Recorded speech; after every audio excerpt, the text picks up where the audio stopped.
7h30 au lycée moderne de Cocody. Les candidats attendent patiemment leur tour de passage.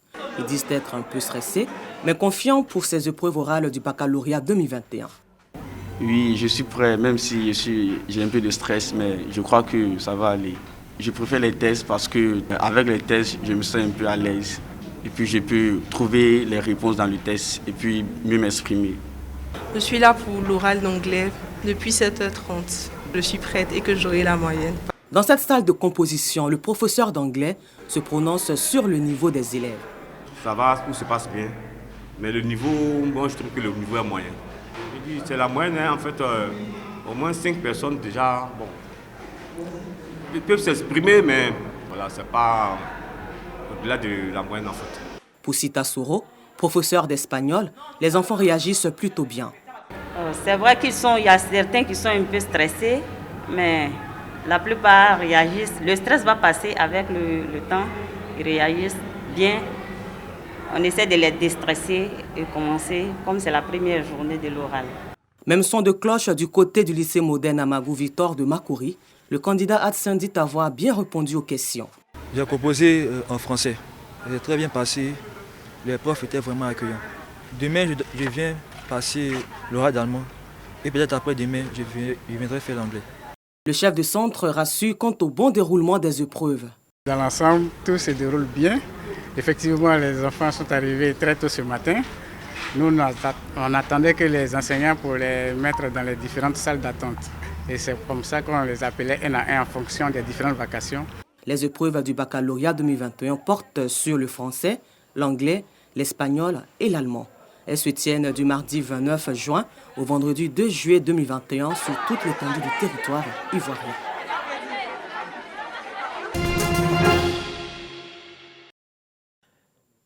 Une journée consacrée à l'excellence dans l'Agnébi Tiassa.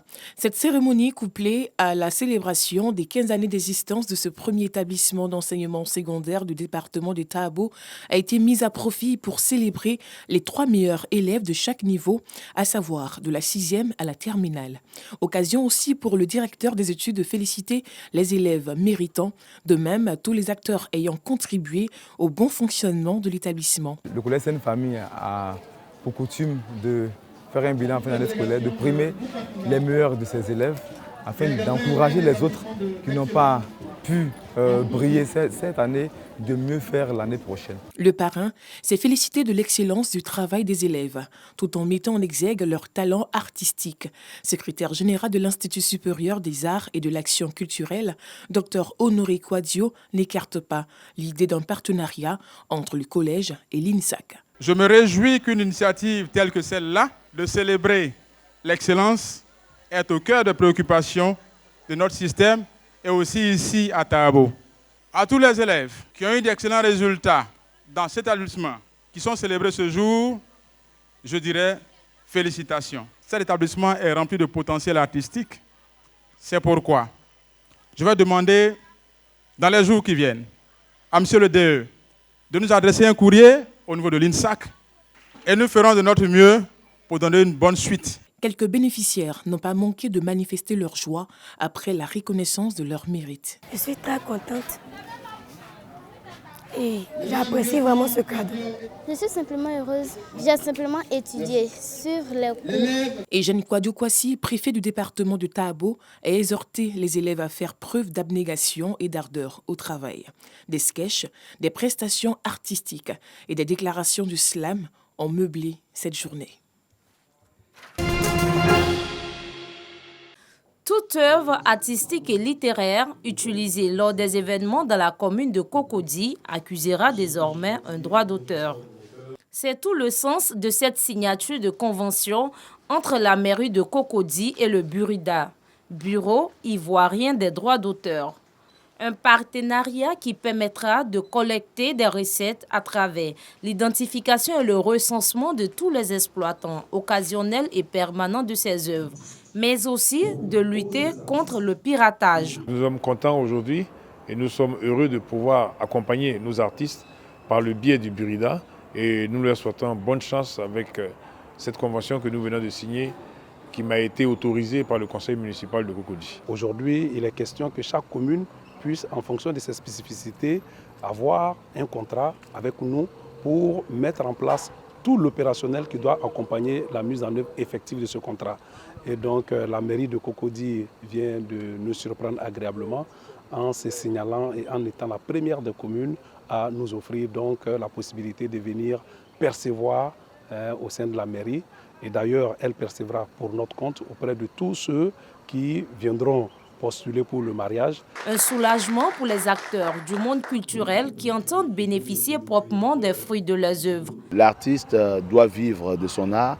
Ce n'est pas ce qui est toujours fait, mais je souhaite maintenant que les Ivoiriens comprennent ça. Et ça, c'est un premier acte. J'espère que les autres mairies vont suivre.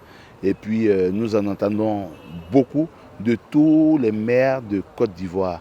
Comme à Cocody, en 2020, une convention a également été signée entre le Burida et l'UVICOSI, Union des villes et communes de Côte d'Ivoire, en vue d'accroître des ressources pour le bien-être des artistes de Côte d'Ivoire.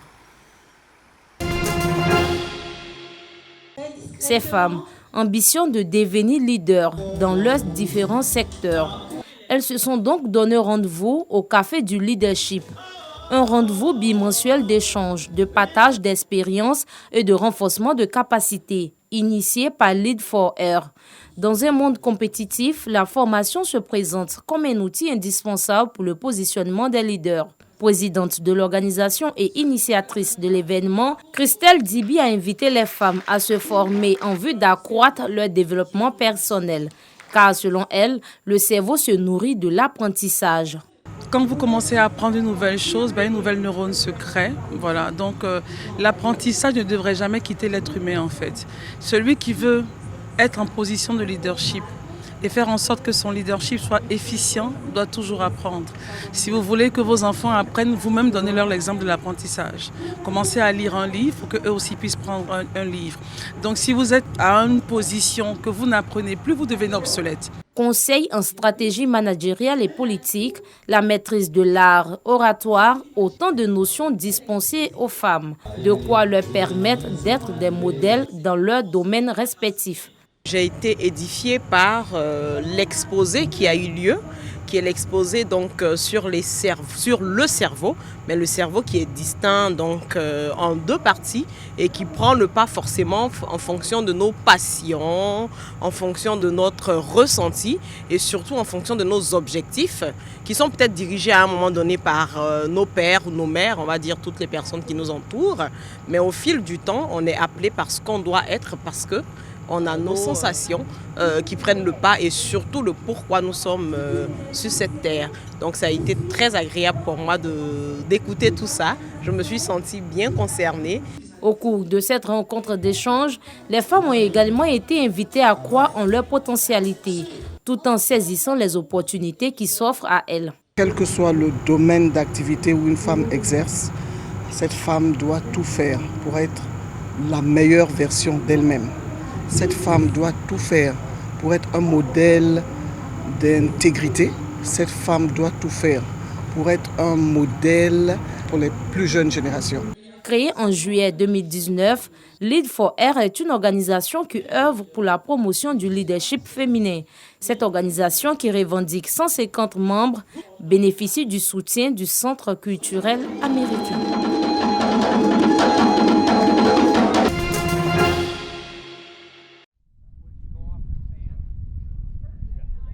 Venice, Californie, États-Unis. Sur la mythique plage de Venise, un campement de sans-abri. Avant la Covid-19, les SDF étaient obligés de démonter leurs tentes durant toute la journée. Mais avec la pandémie, beaucoup n'ont plus eu accès au centre d'hébergement.